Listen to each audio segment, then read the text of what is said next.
Viral emak-emak ngotot minta sumbangan Agustusan. Seikhlasnya tapi minimal 500.000. Terjadi pungutan liar berkedok sumbangan di toko saya. Beredar video viral yang menampilkan emak-emak memaksa minta sumbangan ke pemilik toko rokok elektronik. Dalam video yang beredar, sang pemilik toko sampai kaget dipaksa memberikan sumbangan acara Agustusan oleh emak-emak.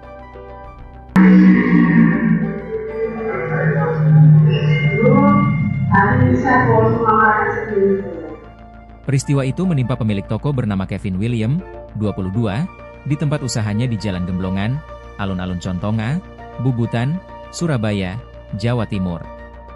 Kejadiannya bermula saat 3 orang perempuan sedang mendatangi sebuah toko. Ketiganya diduga meminta sumbangan.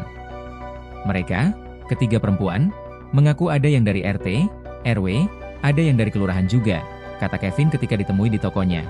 Senin, 11 Agustus 2025, dikutip dari Tribun Jatim. Kemudian, kata Kevin, ketiga perempuan itu meminta sumbangan kepadanya, dengan alasan untuk membuat acara guna memperingati hari ulang tahun HUT ke-80 Republik Indonesia, RI. Nominalnya itu memang seikhlasnya. Ketika saya ngomong bahwa nominal yang saya sanggup itu sekitar 5.000 sampai 10.000, ibu ini bilang ya nggak bisa kasih segitu, katanya. Selanjutnya, para wanita itu menunjukkan tempat usaha lain yang memberikan sumbangan minimal 500.000. Lalu, Kevin menanyakan kewajiban memberi dengan nominal serupa. Mungkin karena saya sendiri juga kepancing emosi. Saya tanya ke ibunya, wajibkah saya yang membayar 500.000 sebagai sumbangan? Ibu itu mengatakan sebanyak 3 kali, wajib, ujarnya. Akan tetapi, Kevin menolak dengan alasan usahanya sedang mengalami penurunan pembeli dan belum mendapat keuntungan. Pada awalnya ada 3 orang ibu-ibu masuk ke toko saya meminta sumbangan untuk acara 17 Agustusan. Di sini saya dipatok dengan nominal uang yang tidak sedikit.